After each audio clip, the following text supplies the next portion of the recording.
Not only did they murder, but they had the arrogance or the perversion to film their acts. As if suffering could be turned into a spectacle. As if death itself deserved to be replayed, over and over, on tape, on camera, or on a phone screen. From Ukraine to Japan, from Canada to the United States, some of the most chilling murderers in history transformed their crimes into a macabre performance. These recordings, often discovered later by investigators, have never been shown to the public. But they still haunt the memories of those who have seen them. It all begins in Ukraine, with two teenagers whose brutality would shock the entire world. Dnepropetrovsk Maniacs. Summer of 2007. The quiet industrial city of Dnepropetrovsk, Ukraine, suddenly became the stage for one of the most disturbing murder sprees of the 21st century. Two 19-year-olds, Viktor Sayenko and Igor Supranyuk, seemed like ordinary young men. They weren't. Behind their blank stares and teenage bravado lurked something chilling. What began as petty crime, stealing, harassing people, testing limits, spiraled into an obsession with violence. And soon, it wasn't enough to simply kill. They wanted to document it. Armed with hammers, metal rods, and a camera phone, they began a series of attacks that left at least 21 people dead in just 1 month. Their victims were random. An elderly woman returning from shopping, a man on a bicycle, even a child. For Sayenko and Supranyuk, randomness was the point. Killing at will gave them the ultimate sense of control. But what shocked the world wasn't just the cruelty of their crimes, it was the footage. One video, later leaked onto the internet under the infamous title, "3 Guys, 1 Hammer," showed the pair bludgeoning a man to death while laughing behind the camera. For investigators, this recording became key evidence. For the public, it was a glimpse into raw, unfiltered evil. Many who accidentally stumbled upon the leaked video describe it as something they can never erase from memory. The killers didn't even try to hide their obsession. Police, searching their homes, found dozens of photographs of them posing with weapons, standing next to gravestones, even mocking funerals. On their computers, more footage. They seemed to believe they were creating a twisted collection, a trophy gallery of horror. When finally arrested, Sayenko and Supranyuk showed little remorse. In fact, reports suggest they were more concerned with how much publicity the trial would bring. In 2009, both were sentenced to life in prison. A third accomplice, who mainly acted as a lookout, received a lesser sentence. To this day, their case remains one of the most infamous examples of killers who not only murdered, but turned their crimes into a performance meant to last forever. But while their motives seemed rooted in thrill-seeking and cruelty, elsewhere, another killer picked up a camera for a far more calculated purpose, seeking notoriety on a global scale. Luka Magnotta. In the world of modern crime, few names provoke the same mixture of revulsion and fascination as Luka Magnotta. Born Eric Newman in 1982, he reinvented himself with a new name, a carefully constructed persona, and an insatiable desire for attention. Long before his most infamous crime, Magnotta was already addicted to the idea of being seen. He posed as a model, claimed to be connected to celebrities, and spread online rumors about himself in a desperate attempt to build a reputation. But when fame never came, he turned to something darker, something that would guarantee the world could no longer ignore him. Magnotta first surfaced on the internet through disturbing videos showing acts of cruelty toward animals. These clips, shared anonymously, began to draw the attention of online communities determined to uncover who he was. For Magnotta, this was fuel. He knew he had their eyes, and he wanted to push further. In 2012, he uploaded a video titled "One Lunatic, One Ice Pick." It was the shocking escalation everyone had feared. The victim, Jun Lin, a Chinese student living in Montreal, was lured to Magnotta's apartment. There, Magnotta filmed his murder, along with horrific acts of mutilation. The footage was edited and uploaded online, deliberately crafted to go viral. When investigators searched his apartment, they discovered the scene had been carefully staged, decorations arranged, props placed, and the camera positioned. This wasn't just violence, it was performance. Magnotta wasn't killing only for himself, he was killing for an audience. The crime triggered an international manhunt. Magnotta fled Canada, traveling across Europe under false identities, but he couldn't resist his own ego. He stopped at internet cafes to read news articles about himself, tracking the global frenzy he had created. That obsession led to his capture in Berlin, where he was arrested while scrolling through stories about his own crime. In 2014, Magnotta was convicted of first-degree murder and sentenced to life in prison. His case remains one of the most notorious examples of how the hunger for fame can twist into something unimaginably grotesque.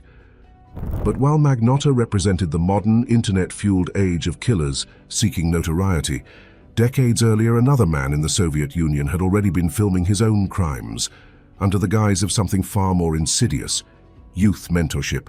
Anatoli Slivko. In the Soviet Union of the 1960s, Anatoli Slivko was known as a respected youth leader. To parents, he was a man who organized clubs for boys, took them on camping trips, and guided them in sports and outdoor activities. He built trust. He was admired.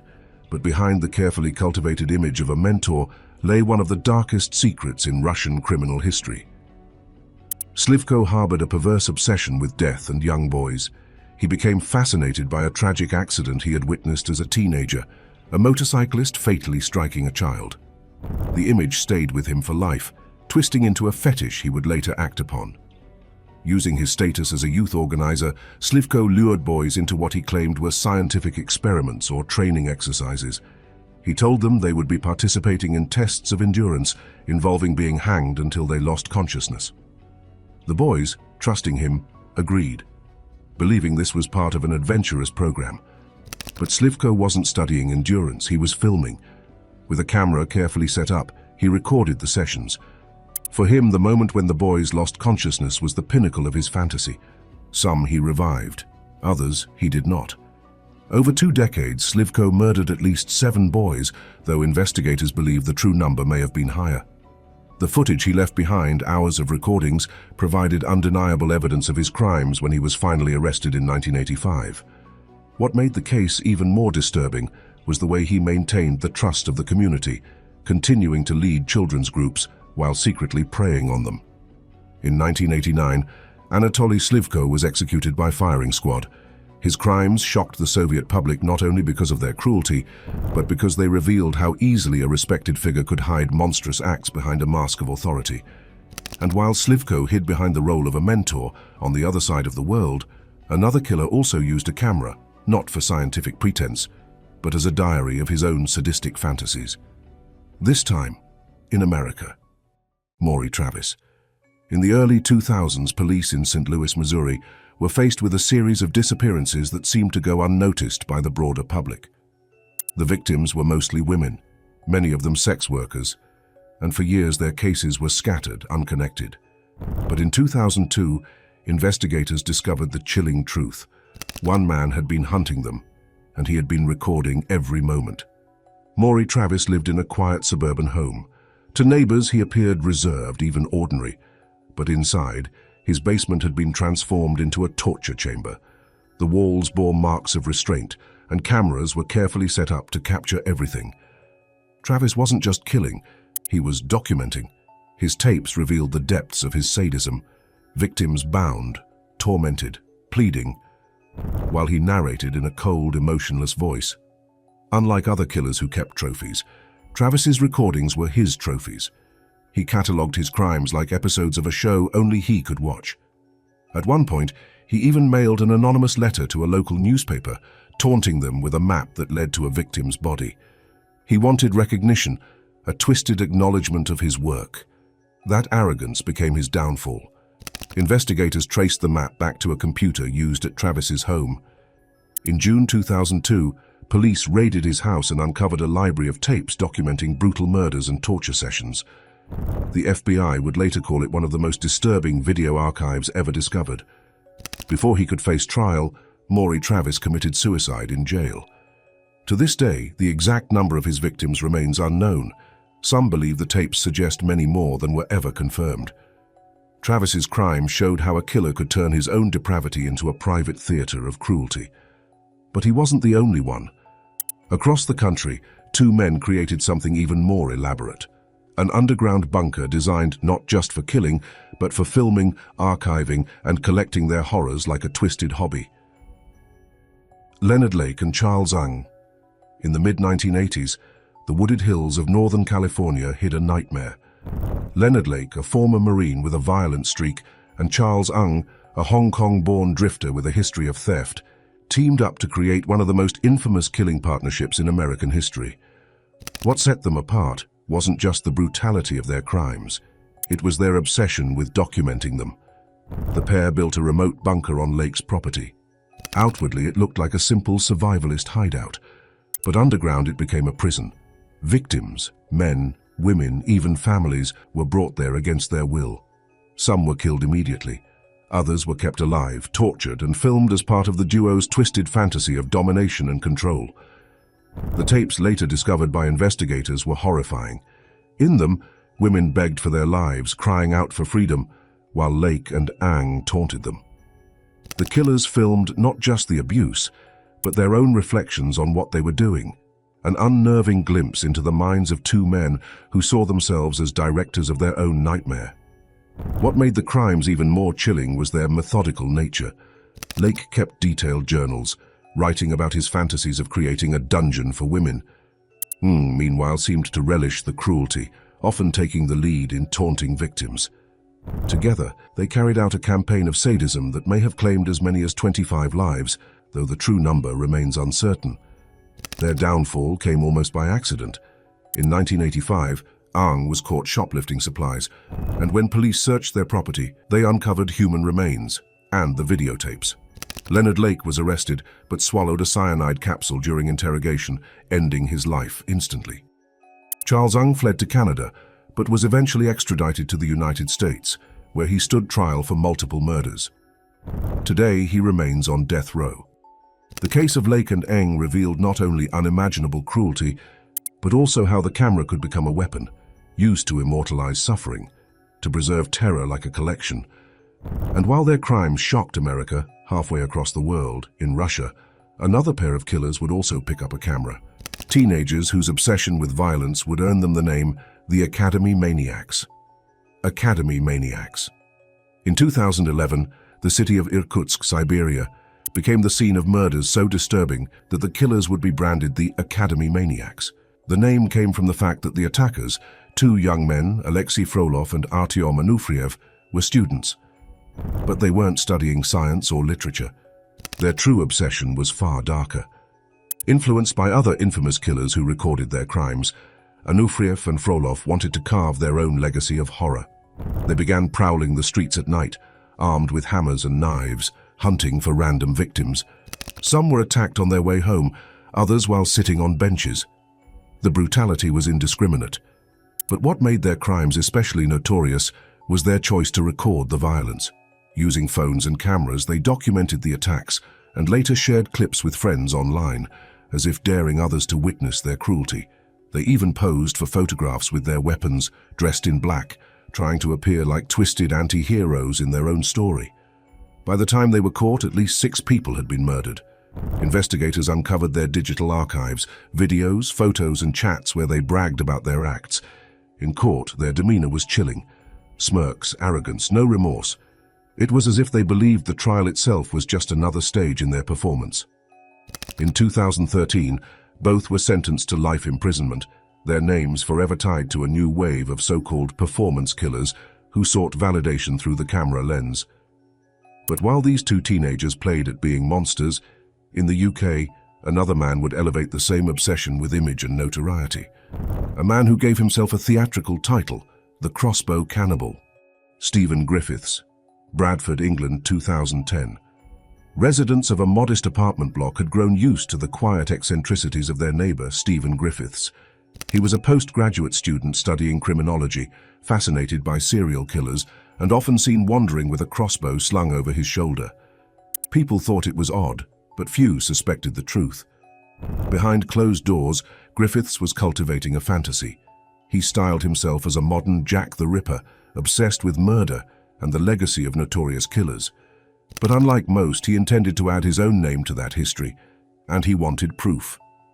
When investigators later searched his home, they found thousands of macabre images on his computer, as well as recordings he made himself. The most disturbing evidence came from his own CCTV system. Griffiths had installed cameras in his flat, not for security, but to capture his crimes. One of his victims, a sex worker named Suzanne Blamiers, was last seen entering his building. Days later, police reviewing Griffiths' CCTV saw something horrifying. Griffiths attacking her with a crossbow in the corridor, dragging her lifeless body back inside. It was murder, caught on his own camera. Later, in police interviews, Griffiths embraced the persona he had long been cultivating. When asked to state his name, he chillingly responded, "The Crossbow Cannibal." It was a declaration of identity, an announcement that his crimes were meant to be remembered. In 2010, Griffiths pleaded guilty to the murders of 3 women and was sentenced to life imprisonment. He remains behind bars, his self-styled title a grotesque reminder of how far some will go for notoriety. But while Griffiths staged his crimes for his own ego, across the Atlantic, another man was also capturing horror, this time not through CCTV, but with a phone camera in the isolation of the Alaskan wilderness. Brian Smith. In September 2019, Anchorage, Alaska, police received a call from a hotel staff member about something disturbing left behind in a room. What they found would expose one of the state's most chilling murder cases in recent years. Brian Stephen Smith, a South African immigrant living in the US, seemed ordinary at first glance. A truck driver, quiet, not particularly remarkable. But on his phone, investigators uncovered evidence that revealed a different man entirely. The key discovery was a series of videos Smith had recorded himself. In them, he is seen assaulting and strangling a woman while narrating his actions.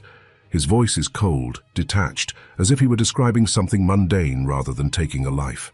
One of the videos even began with the words, "My name is Brian Smith. I'm going to kill this person." The victim was 30-year-old Veronica Abuchuk. Her body had been found earlier that year but without clear leads. Now, with the footage in hand, police had undeniable proof linking Smith directly to the murder.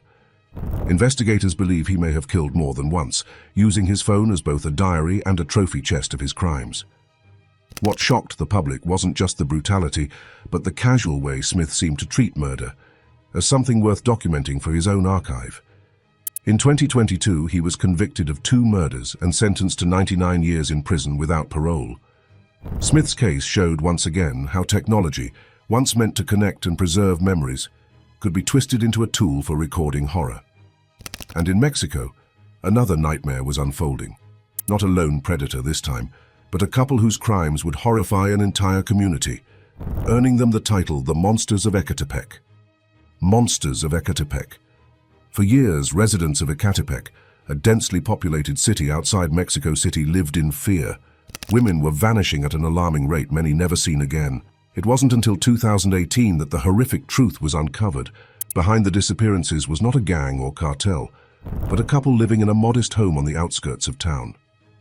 Juan Carlos Hernandez and his partner, Patricia Martinez, became known as the Monsters of Ecatepec.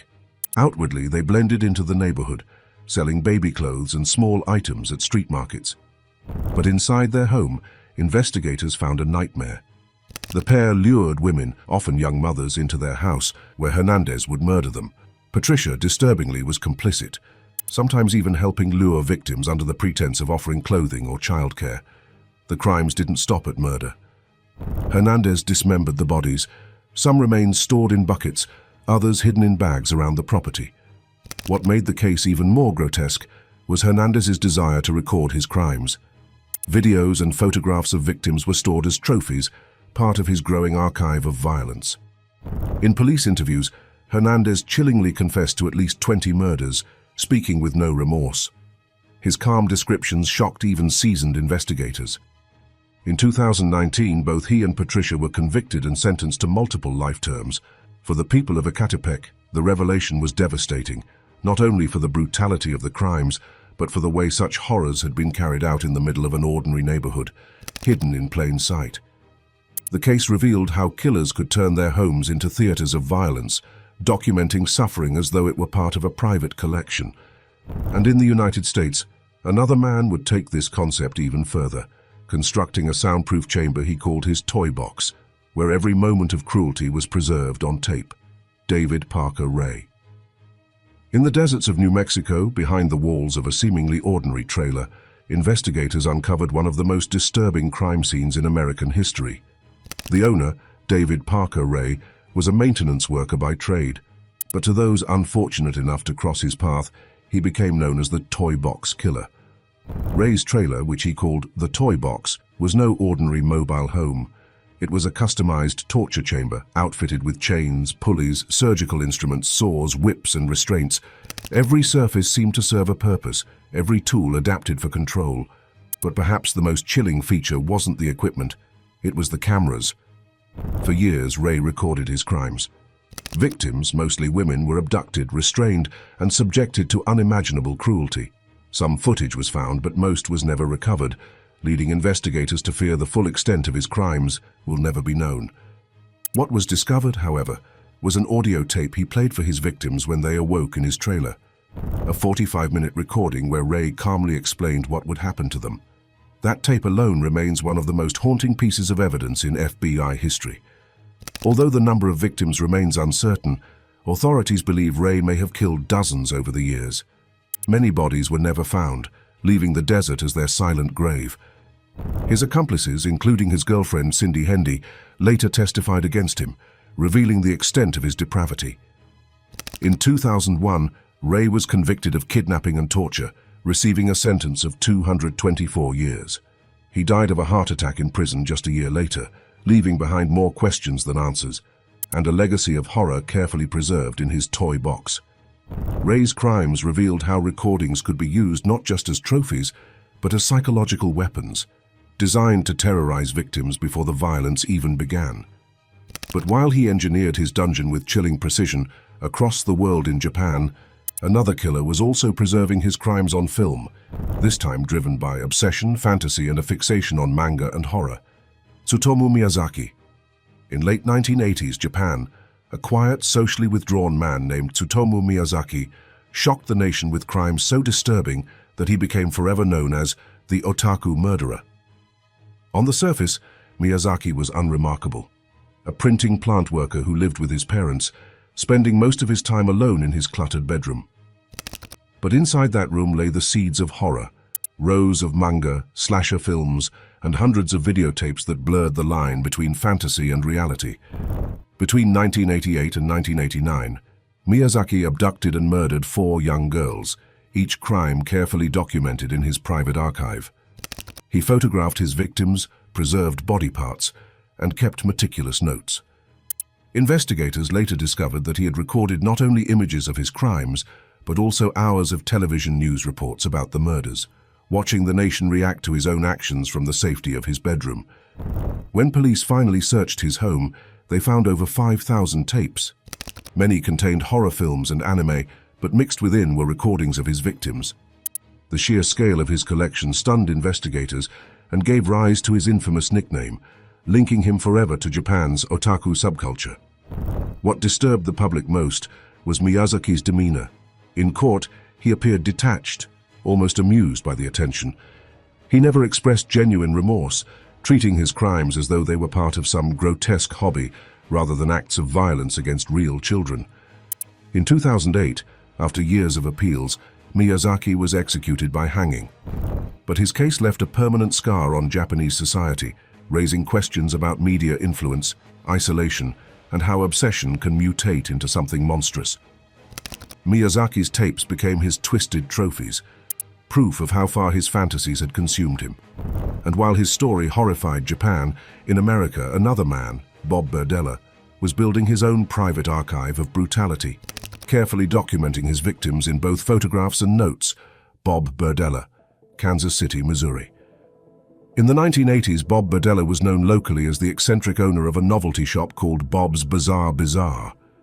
He sold oddities, skulls, occult trinkets, taxidermy, and was regarded as a strange but harmless figure. Behind the doors of his modest home, however, Berdella was hiding a nightmare. Between 1984 and 1987, Berdella abducted at least 6 men, most of them drifters or sex workers. Inside his house, he subjected them to prolonged torture, which he meticulously documented. Unlike many killers who used film, Berdella relied heavily on photography and detailed written logs. His Polaroid collection revealed victims restrained, injured, and degraded, each image catalogued as though part of an experiment. The level of organization was staggering. Berdella wrote notes on his victims' reactions to pain, recording times, methods, and outcomes as if conducting research. For him, the photographs and journals weren't just souvenirs, they were data, proof of his control. His crimes might have continued for years if not for a stroke of luck. In 1988, one of his captives managed to escape, running down the street wearing only a dog collar and chains. Police raided Berdella's home, uncovering hundreds of photographs and notebooks filled with his sadistic records. The evidence left no room for doubt. Berdella pleaded guilty to multiple counts of murder and was sentenced to life imprisonment without parole. He died in prison in 1992 of a heart attack. His collection of photographs and notes remains one of the most chilling archives in American criminal history. While Berdella's obsession was with meticulous note-taking and photography, elsewhere another man would go even further, filming his own atrocities across continents, leaving behind tapes that revealed a sadism that crossed borders. Gerd Wenzinger. In the 1980s and 1990s, German Dr. Gerd Wenzinger lived a double life. To the outside world, he was a respected physician, practicing medicine with the authority and trust that profession commands. But behind that facade lay one of the darkest secrets of all. Wenzinger was using his position and his resources to torture and kill while filming everything.